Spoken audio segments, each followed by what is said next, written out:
I'm Shannon. And I'm Lisa. And you're listening to Blacktivities, a celebration of all things Black. Black culture, Black history, Black perspectives, and Black panache. Celebrating our Blackness doesn't mean exclusion. Everybody's invited, but you gotta come in and have a seat. So let the Blacktivities begin.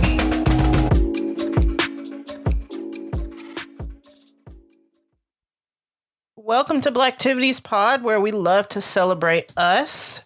I'm Shannon, and she's Lisa. Hey, hey. And today, we're talking about our favorite topic, us. Mm-hmm. As Black women, we are constantly being labeled as angry. If we're passionate about something, we are mad. If we oppose something, we are mad. If we don't smile, we mad.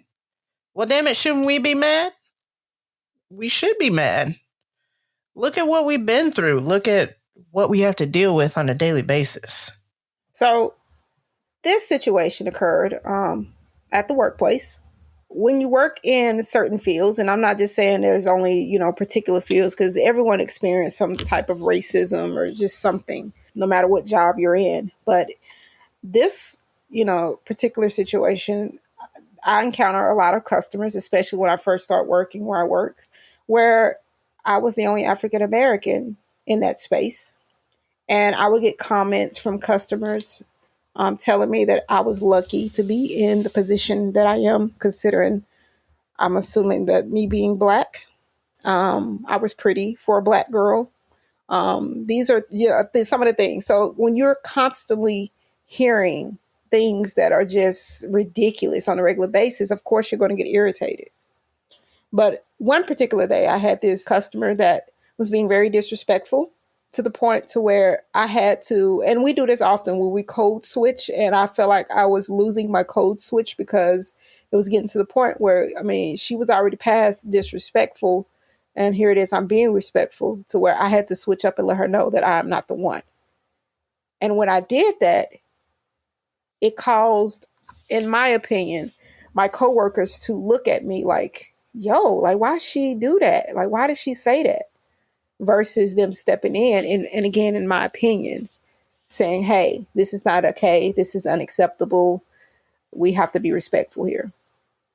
So I was really, really trying to assist this customer with, their requests, but because they wasn't hearing what they wanted to hear, after me telling this customer that, hey, I unfortunately will not be able to assist you with your request due to, what's exactly is going on, but I'll see if I can find somebody else. And she told me to sit my butt down, and I lost it.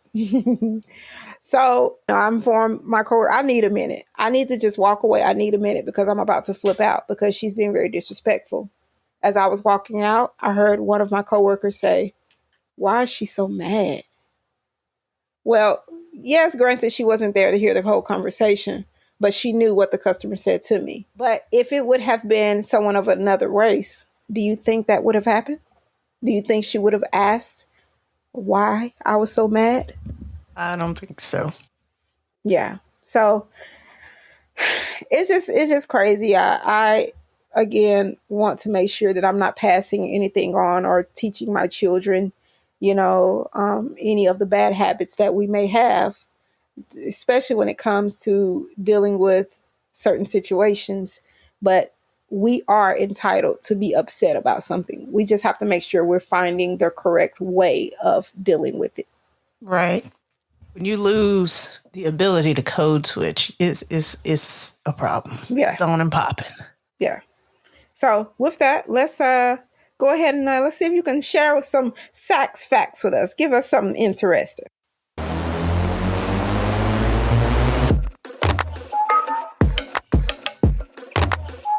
The plight of the Black woman includes humiliation, rape, experimentation, and over-sexualization.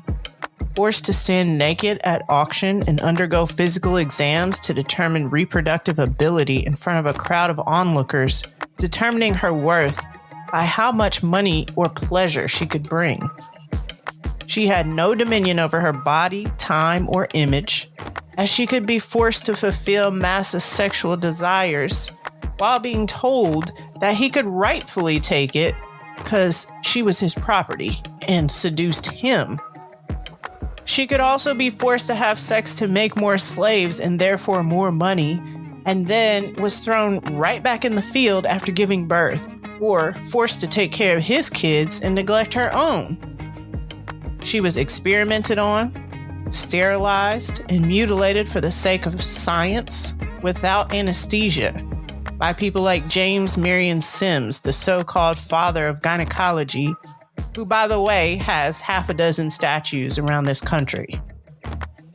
Ever since then, we've been labeled and portrayed as promiscuous, Jezebels, seductresses, bitches, hoes, like the molestations, rapes, and over-sexualization of our bodies was our fault.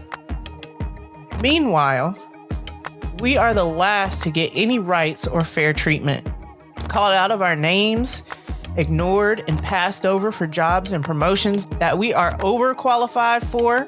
And if you want the facts on that, the National Center for Education Statistics says Black women have been obtaining degrees at a consistently high rate for the last 8 years and counting. Information collected about the higher education among African Americans between 2009 and 2010 shows that Black women accounted for 68% of associate degrees, 66% of bachelor's degrees, and 71% of master's degrees, and 65% of doctorate degrees. So we are overqualified. We've been catering to white women and their crocodile tears, holding down and protecting our Black men, sometimes at the expense of our own well-being, who then leave us at the first sign of success for something other or foreign looking. And that's not a slick diss to those women, because we're all beautiful. Not only are we Black, but we're also women. A double minority equals double disrespect. Malcolm X once said, "The most disrespected person in America is the Black woman. The most unprotected person in America is the Black woman. The most neglected person in America is the Black woman. But you got the nerve, the audacity, the caucasity to ask me why I'm mad. Y'all got me effed up." And that's the MFing Sax Facts.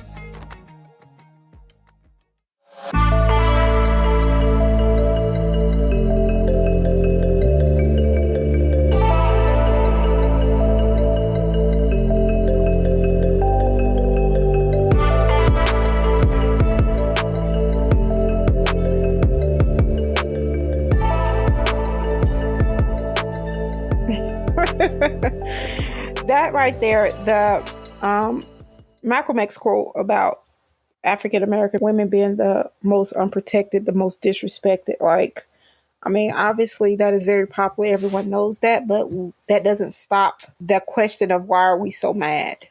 We hear this so often, but we also need to make sure that we're not contributing to them asking. Lisa, it don't matter what we do. If we say something, we mad. Mm-hmm. If we don't say something, we mad. Mm-hmm. If we smile, we're smirking, we mad. If we don't smile, Right. we mad.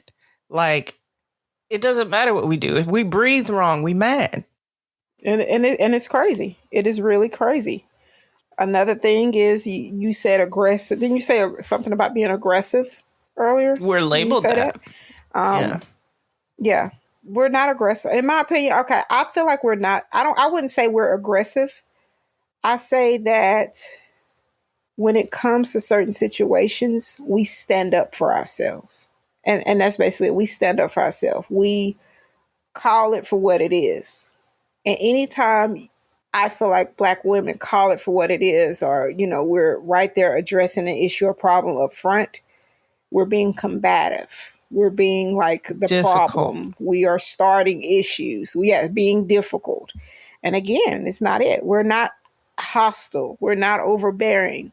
We're not bitter. What I don't understand is why everybody else can do that, but we can't.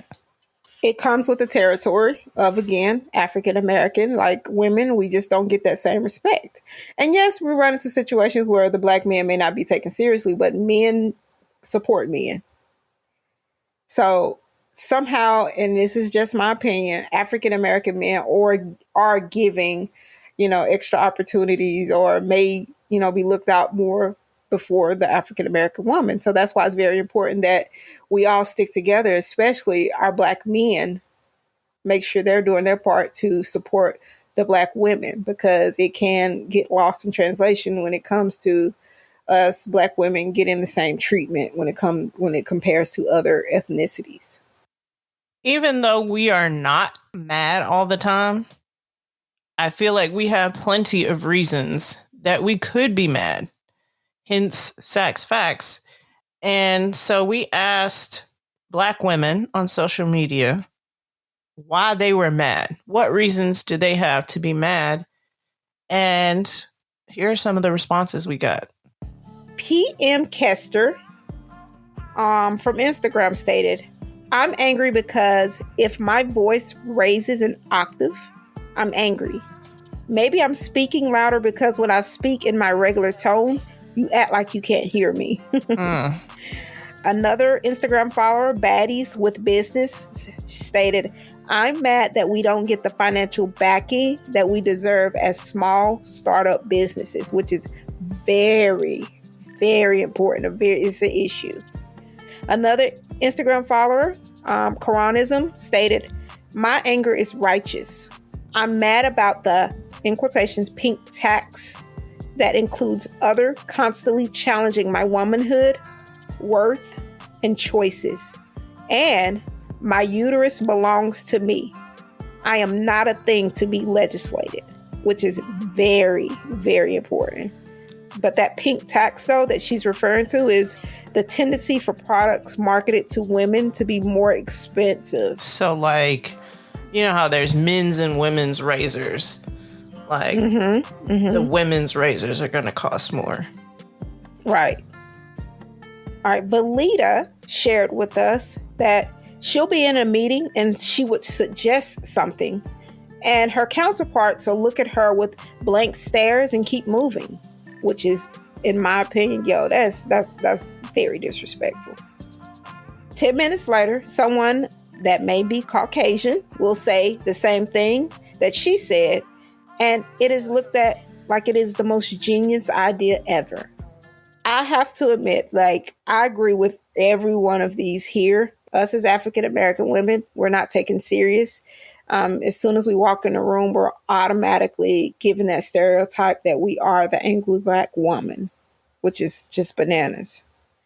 So for the first person that shared, about raising her voice, if we raise our voice, we are considered one ghetto. And again, we're not taken serious. There's always there's something wrong. But if we raise our voices, we have to show some compassion, disagreement. We're not smiling. We're breathing heavy. Our tone, it automatically comes off as if we're angry. But if a white man has the same response, then he's just passionate about what he does, right? I have to say, with Michelle Obama, I have to applaud her because she didn't let it faze her. The amount of negative things that were said during the whole Obama experience, she did not let it faze her with being called a gorilla monkey.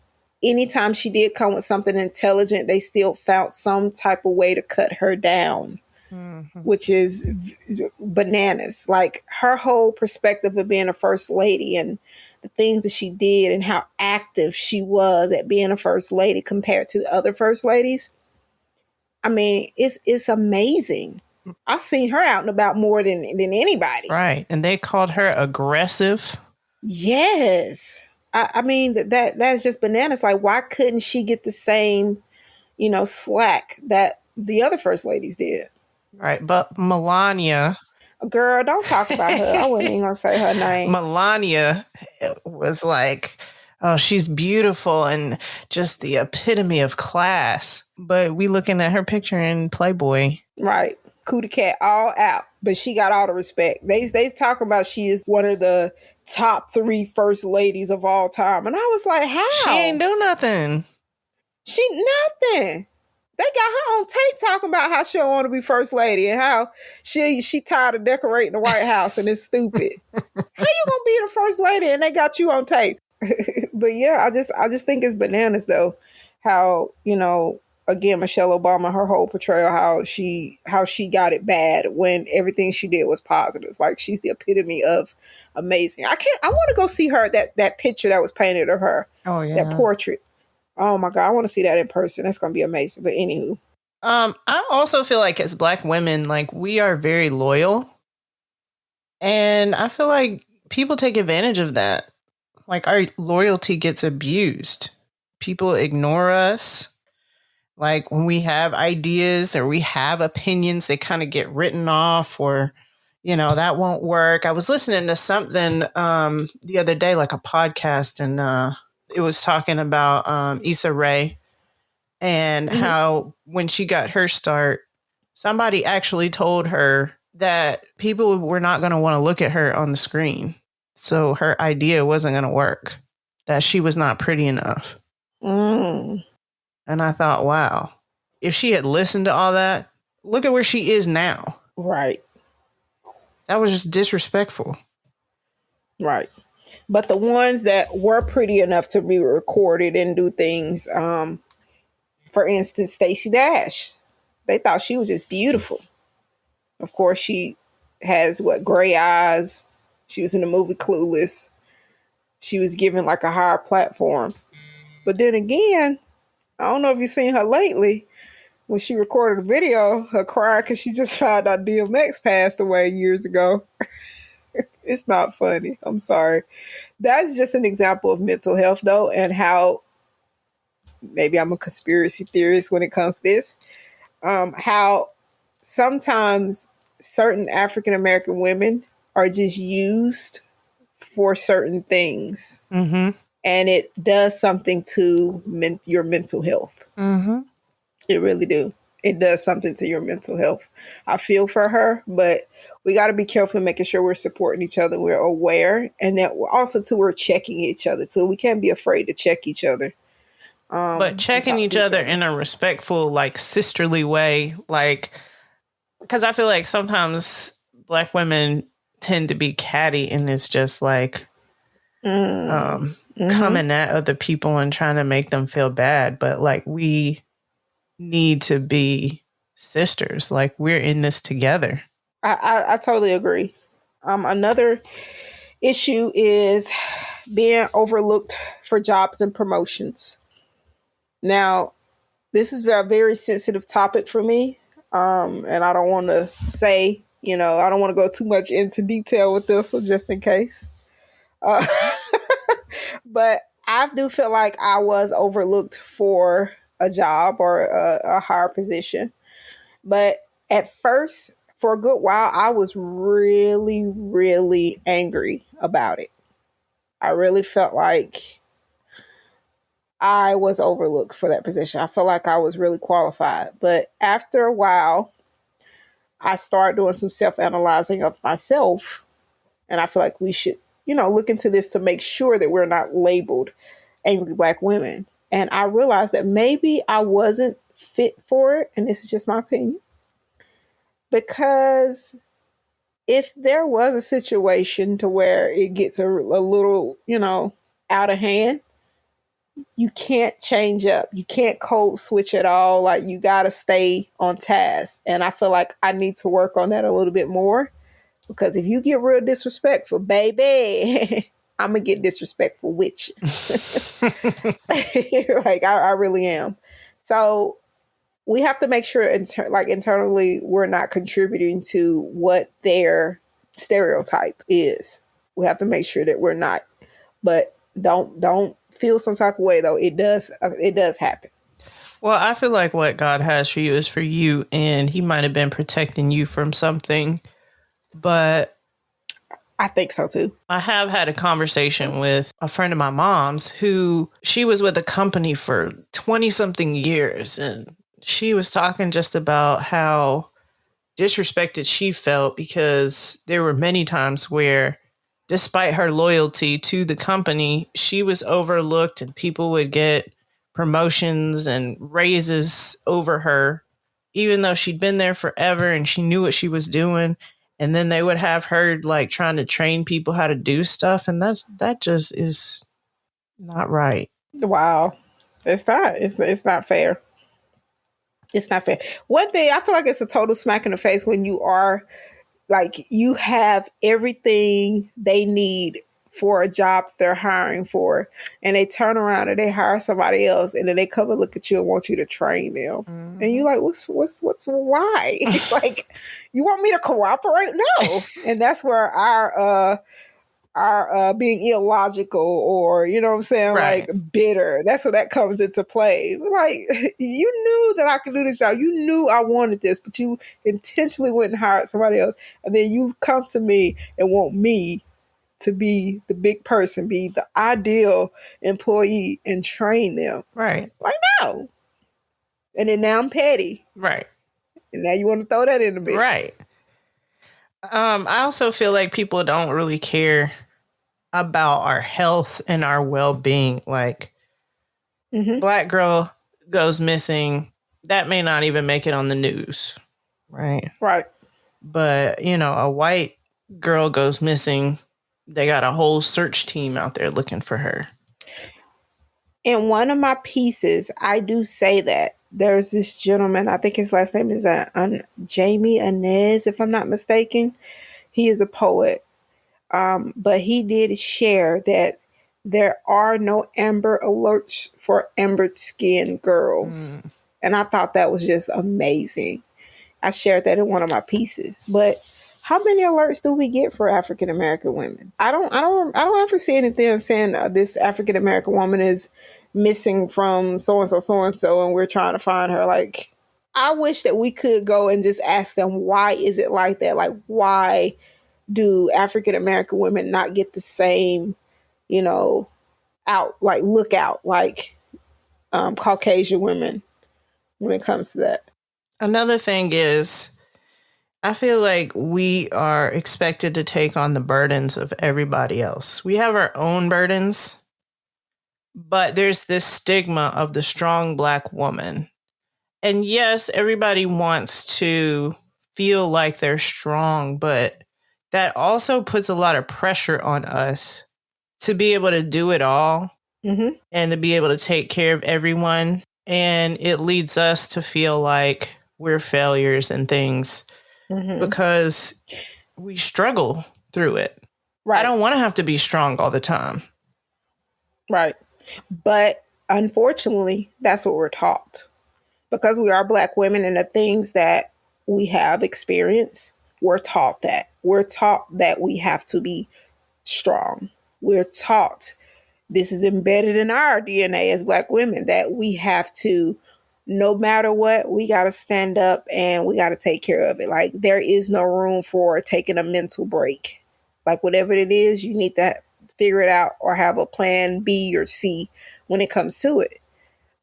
Which is, you know, why we are so great at code switching, because think about a woman, let's say, who is, you know, a single parent now, who have to take care of her children on her own.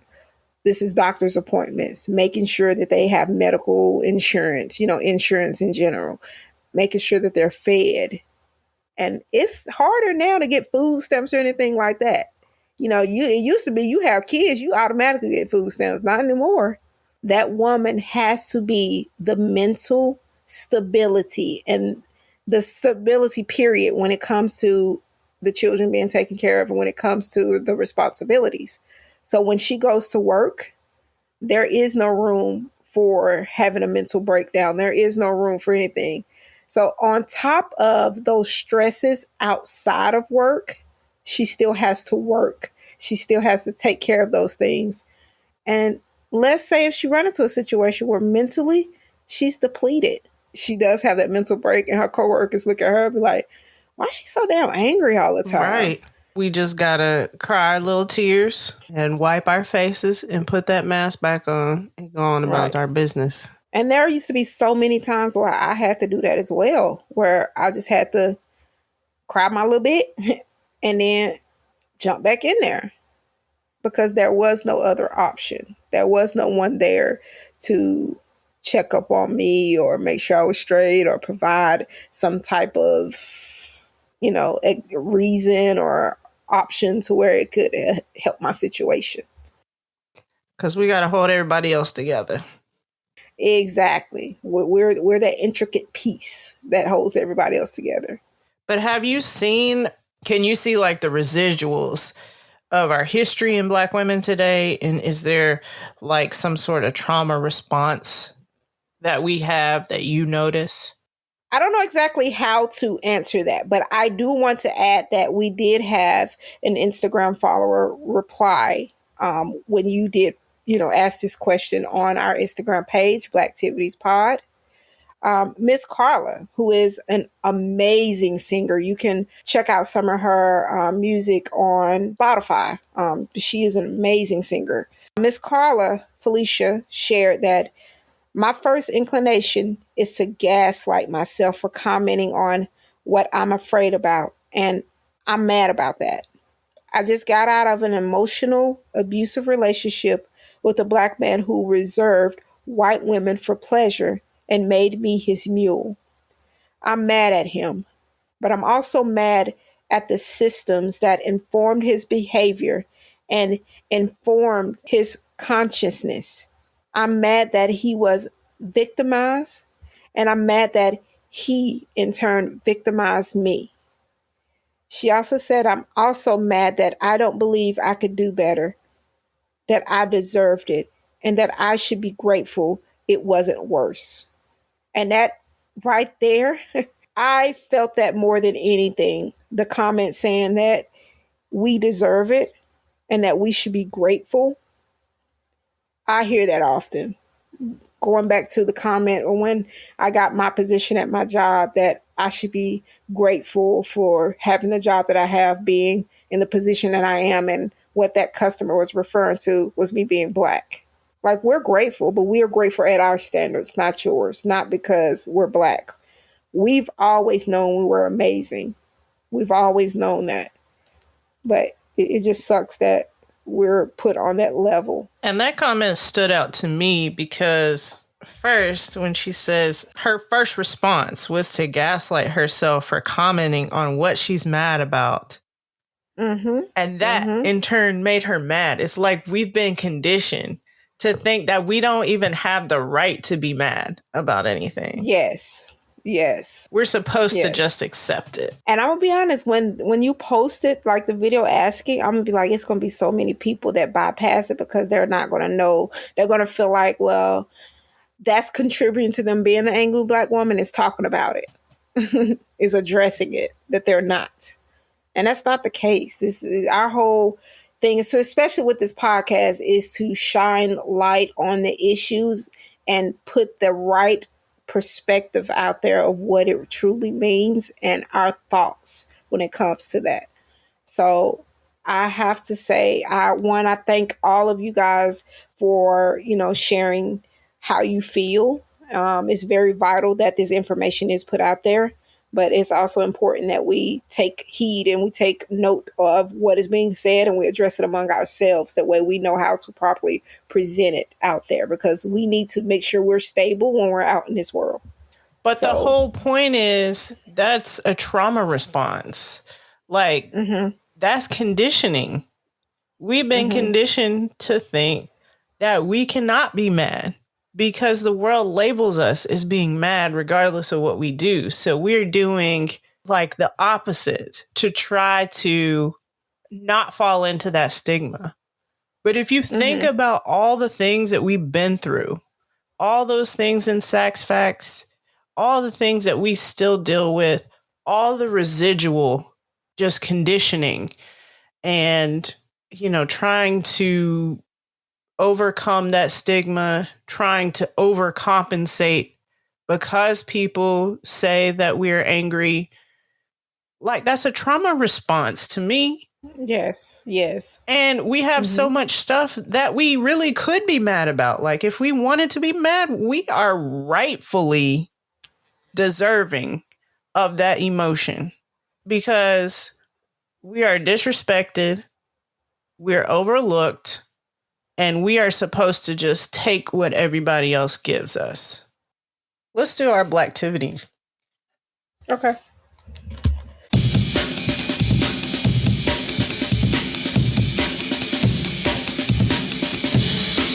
I got a few scenarios here.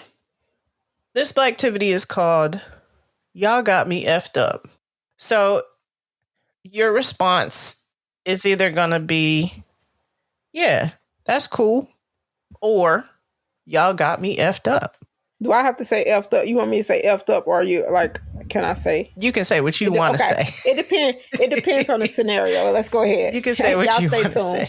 say. Let's see how I respond to it. Let's see how Mona get down. I'm ready. I'm PG-13, but I got heated writing that sex facts. Let me tell you. Okay, scenario 1. You and Bob were the only people to apply for that promotion at the job. You know that you're more qualified, but Bob got it. The first day of his new job, Bob comes knocking on your office door asking you how to do something. Are you helping Bob? Or are you going to tell Bob, you got me effed up? Damn, Shannon. I'm going to try not to get in trouble at work. All right. So with me, and I'm going to answer this truthfully, it depends on my relationship with Bob. Okay. Obviously, it would be a situation if it was anybody else. Obviously, they got me fucked all the way up. But you can professionally find a way of saying, use your resources.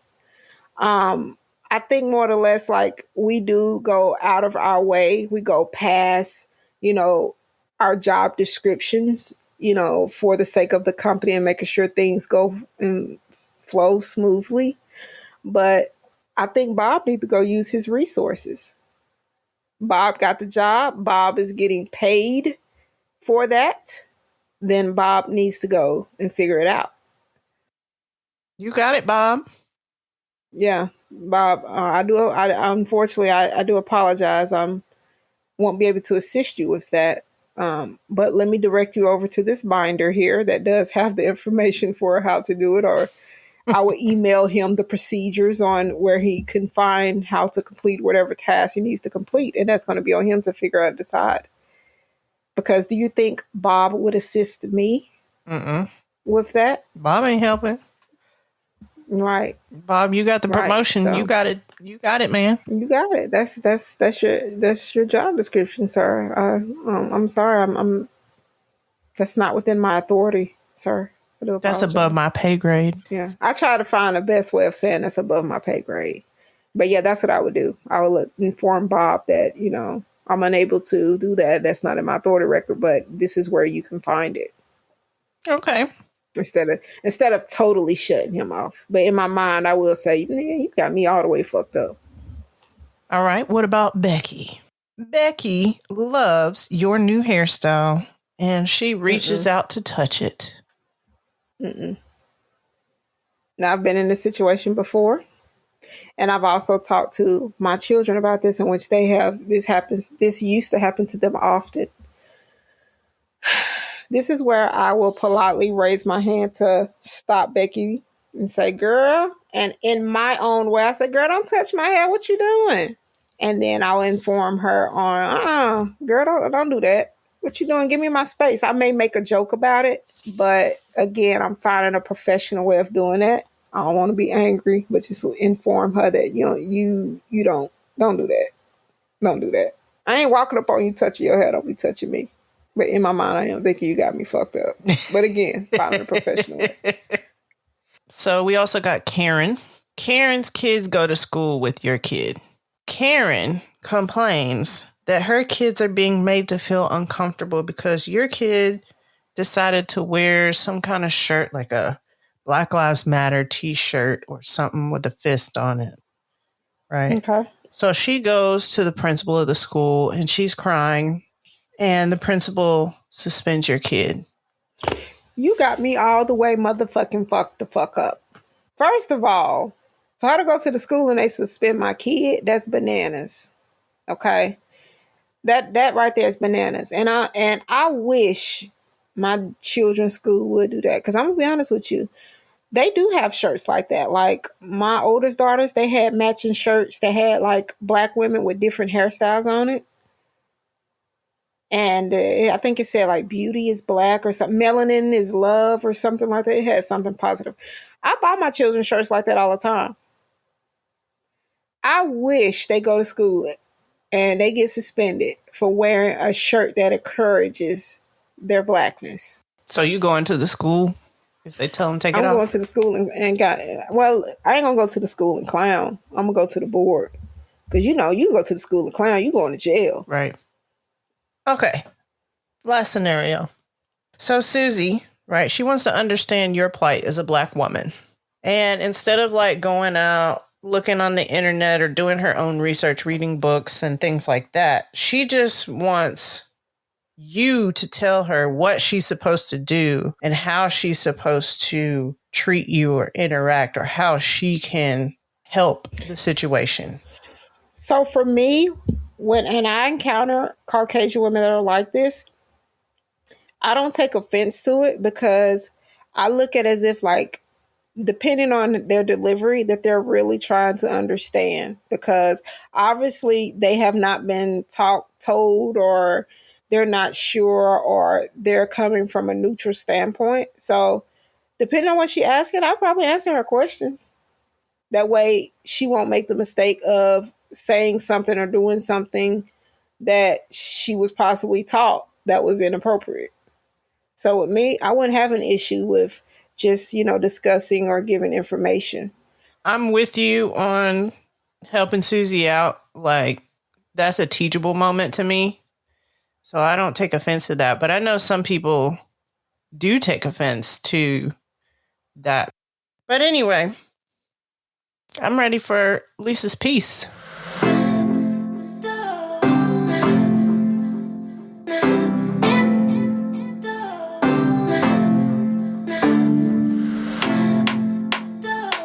So this piece is called Don't Play With Me. Imagery is important. No room for the lack of motivation.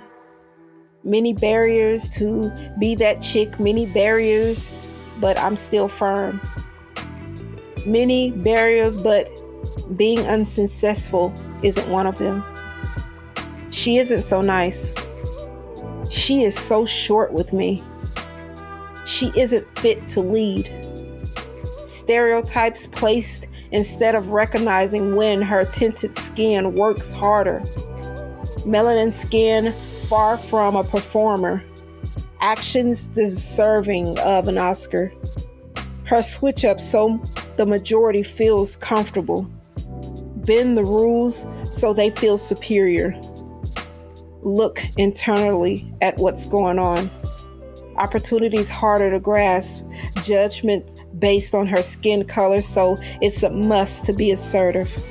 Stern. Firm. Don't play with me. You look so pretty to be a black girl, honey.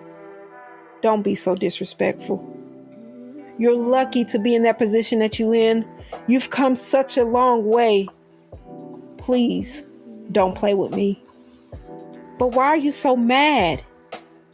Don't you understand we did you a favor? Calm down, baby. I'm giving you a chance. Stop playing with me. I'm blessing you with my soul, sir. Your blessing is I'm giving you the opportunity to experience this melanin royalness. You need to count your blessings, because it's very rare to see this greatness standing high like authority in the king and queens that we are. So I do ask, if you may, stop playing with me. please stop fucking playing with me. Ooh, stop playing with me. She told y'all people, stop playing with her. Lisa's about it. Yes. All right. Well, thank you guys for joining us with another amazing episode of Blacktivities. We do appreciate each and every one of you guys taking the time out to share this time with us. Our next episode, we will be focusing on Black health, which is, oh my God, this is amazing. I cannot wait for that one. So please make sure you tune in to that. Super important. Embrace your greatness and make sure you shine upon the world. Kings and queens keep doing big things. Holla.